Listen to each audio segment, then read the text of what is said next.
Hello, Bible readers. It is Thursday, March 11th.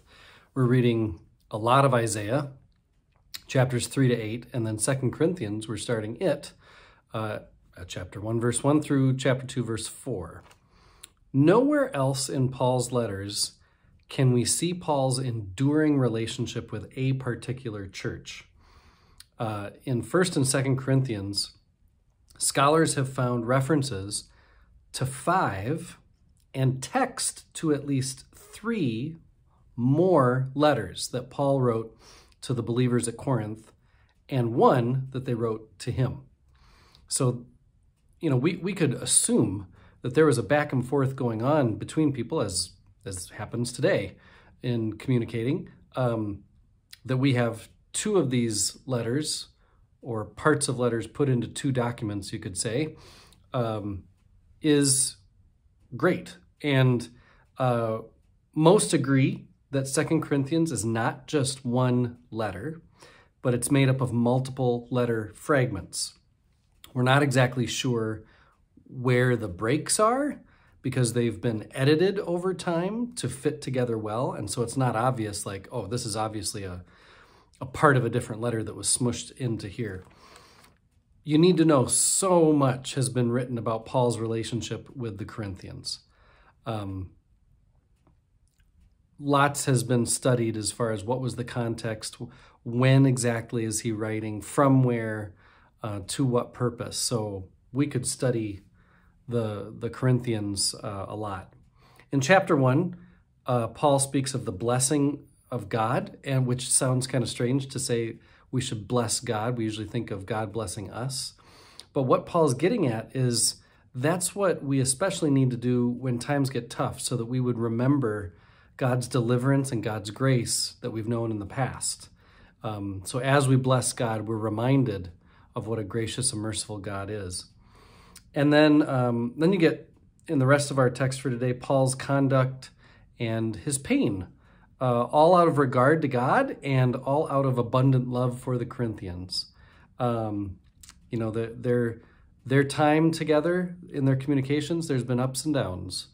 It's not all unicorns and rainbows, but he loves them so much, and that's why he continues to write. Isaiah chapter 3, you get the sins of Judah. It's a profile of a society under judgment.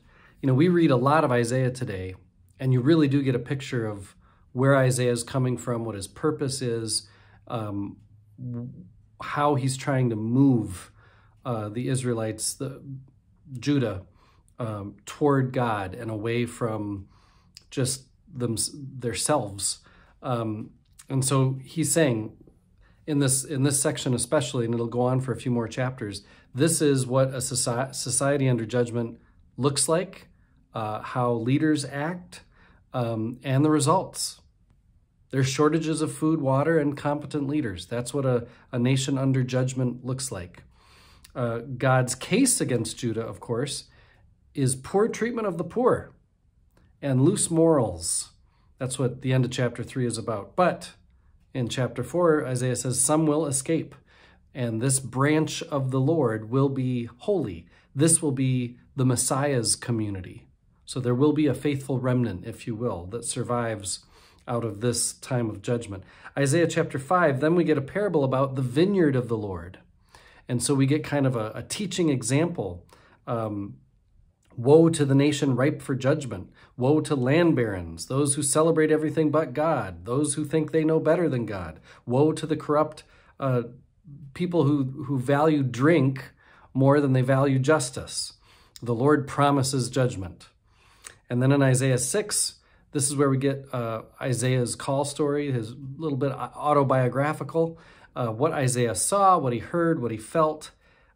We know this text as Christians because it's included in worship sometimes, where the seraphim fly down and put a coal on his lips to cleanse him and then call him. And then we get Isaiah's response.